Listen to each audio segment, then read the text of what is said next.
Hey guys, it's Ellie. Welcome back to Bite-Sized Book of Mormon. I'm glad to have you with me. So, if you've never been here before, this is just a podcast where I read through one chapter of the Book of Mormon each episode, and I give a little bit of context, a little bit of insight, a little bit of good times. So, stick around. So, if you remember last episode, we read 3rd Nephi chapter 23, which is basically where Jesus Christ stops quoting from Isaiah, or paraphrasing Isaiah, to say, hey, go read Isaiah. I'm sensing a pattern here. But he also says, hey, you should add some of the words of Samuel the Lamanite that you missed to your record. So Jesus Christ is kind of molding the records that comprise the Book of Mormon, which is cool to see. And he also has some points about the Gentiles repenting and good things happening, etc., etc. And he ends the chapter with kind of, the Great Commission from the Bible at the end of one of the Gospels. Christ gives them, the Great Commission to go and preach to the world. And that's kind of what verse 14 is, because it ends by saying, he commanded them that they should teach the things which he had expounded unto them. So of course it isn't as cinematic or dramatic as go and preach to the ends of the earth, but, he finished his message and he's like, all right, now go teach it. Now go. Go forth and preach. So yeah, that is where we're at right now. And it looks like this coming chapter, chapter 24, which we're reading today, he's going to be quoting Malachi. So we've already done quoting Isaiah. That's finished. And now we're on to Malachi. So yeah, without further ado, let's read 3rd Nephi chapter 24.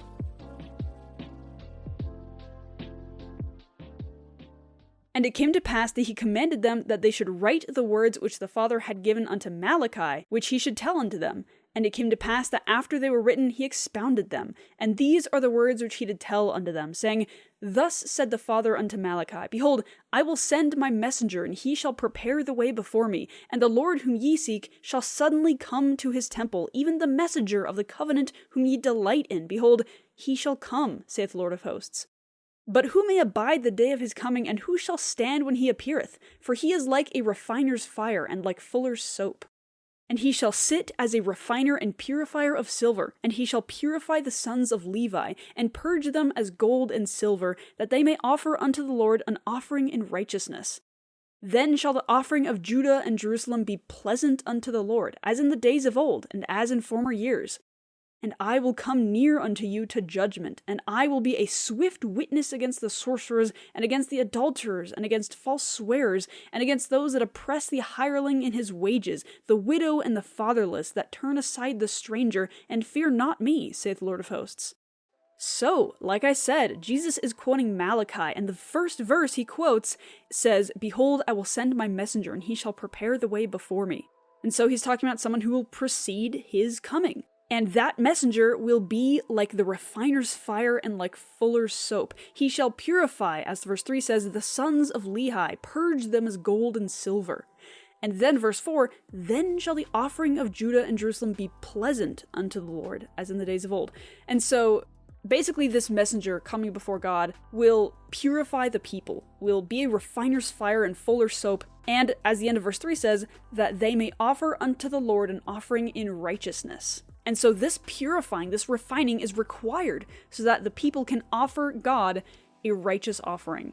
And then, like I said in verse 4, then shall the offering of Judah and Jerusalem be pleasant unto the Lord. And so the people of Israel need refining. They need purifying. They need this messenger to come before and purify them and kind of come among them and kind of correct them, chastise them, it sounds like. And then the offering of Judah will be pleasant. And then verse 5, Christ says that I will come near unto you to judgment. I will be a swift witness. And then he says who he's going to witness against: the sorcerers, the adulterers, false swearers, those that oppress the hireling in his wages, the widow and the fatherless, and that turn aside the stranger and fear not me.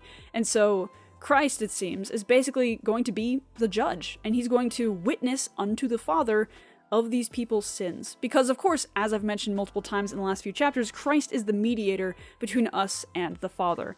And, well, that isn't always sunshine and roses. Sometimes it's saying, hey God, this guy really didn't do it right. This guy really struggled, and, these were his circumstances, and he just chose wrong. And that just sucks. And then, of course, God will judge in eternal mercy and righteousness.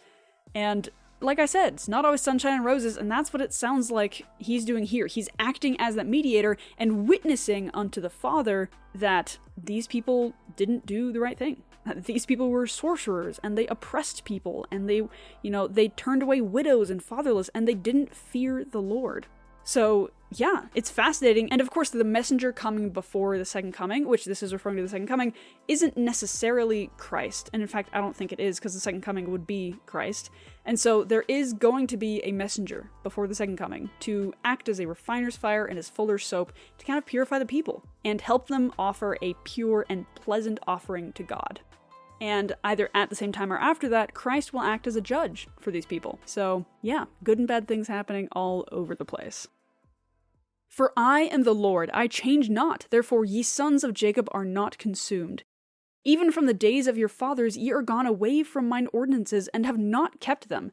Return unto me, and I will return unto you, saith the Lord of hosts. But ye say, wherein shall we return? Will a man rob God? Yet ye have robbed me. But ye say, wherein have we robbed thee? In tithes and offerings. Ye are cursed with a curse, for ye have robbed me, even this whole nation. Bring ye all the tithes into the storehouse, that there may be meat in my house, and prove me now herewith, saith the Lord of hosts, if I will not open you the windows of heaven, and pour you out a blessing, that there shall not be room enough to receive it. And I will rebuke the devourer for your sakes, and he shall not destroy the fruits of your ground, neither shall your vine cast her fruit before the time in the fields, saith the Lord of hosts. And all nations shall call you blessed, for ye shall be a delightsome land, saith the Lord of hosts. So this little section he's talking about, literally, by name, tithes and offerings. He says, ye have robbed me, ye are cursed with a curse, for ye have robbed me. Bring ye all the tithes into the storehouse. So he's like, guys, you are robbing me by not paying tithing. You say that you're following the covenant, and yet you are not doing this, which is something that I've commanded you to do. And then in verse 10, he switches his tone from negative to positive. He says, prove me now herewith, if I will not open you the windows of heaven and pour you out a blessing, that there shall not be room enough to receive it. He's not just saying, hey, you robbed me, come give me money, put it in my storehouse. He's like, should you follow this commandment that I'm giving you right now, you will not be able to conceive of the blessings. There will not be room enough to receive all the blessings that I will rain down upon you from the windows of heaven. That sounds pretty sick. So that is why I pay tithing. I don't pay it because, well, gotta show the other Mormons that I'm a good Mormon. No, I do it because God has asked me to. And I do it because, well, I mean, there are blessings to be had. And of course, I don't do it for the blessings. I do it because God has asked me to, specifically in these verses and throughout the Bible. But also, this is not something that only God benefits from. I do too, which is pretty cool. Obedience to God's laws is an important thing, and it's a valuable thing. You know, it's good for all involved. And that is what God is kind of demonstrating to us. That should you follow my commandments, you will not conceive of all the blessings that you will receive. I pay tithing not because of the blessings, not because I want to show other people that I'm a good Mormon. I want to show God that I care about our relationship and about the covenants that I have made, because I'm endowed. I covenanted to keep the law of consecration, and part of that is tithing. And so, of course I care. It's part of my relationship with God. So, tithing is pretty cool. Your words have been stout against me, saith the Lord, yet ye say, what have we spoken against thee? Ye have said, it is vain to serve God, and what doth it profit that we have kept his ordinances, and that we have walked mournfully before the Lord of hosts? And now we call the proud happy, yea, they that work wickedness are set up, yea, they that tempt God are even delivered. Then they that feared the Lord spake often one to another, and the Lord hearkened and heard, and a book of remembrance was written before him for them that feared the Lord, and that thought upon his name.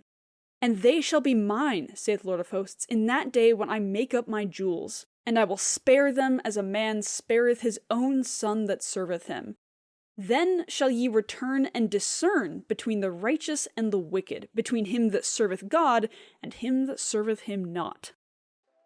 So, verse 14 is a fascinating verse, because it talks about how God is saying, hey, this is what you're saying about me. It is vain to serve God, and what doth it profit that we have kept his ordinances? So he's basically saying, you guys think that the only point of discipleship is the results, is the blessings. And if you don't see blessings that are practical or monetary or prosperous, then to you, being a disciple is useless. Now, God doesn't want us to view our discipleship, our walk with God, as a means to an end. He wants us to do these things because we love and respect him. He doesn't want us to do these things because he's dangling blessings right in front of our face. Again, like I said about tithing, I'm not doing it for the blessings. Those are a side benefit, and they're much appreciated, of course, but I'm doing it because I love God and I value the covenants that I've made with him. I value that relationship that those covenants allow me and him to have. And so, I show God my loyalty to him, my allegiance to him, and to our covenants, that I care. By paying tithing and by being a disciple of Christ and sharing my light and keeping the other covenants that I've made. This is something that matters to me. Not because, well, I'm doing it because God said he'd bless me. That's not why I'm here. I'm here because I love God and I want to love him better. That is my motivation. Nothing more, nothing less. I'm not here because well, God has given me so much, which yes, he has, but that's not why I'm here. My foundational reason, again, is that relationship, is that love and respect that I have for him and his name. That is why. I'm not treating discipleship as a means to an end. If I don't get any money from God, I don't see my discipleship as useless, because that's not why I'm here.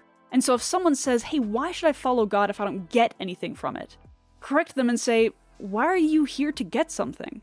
I'm here to become something, and I hope you are too.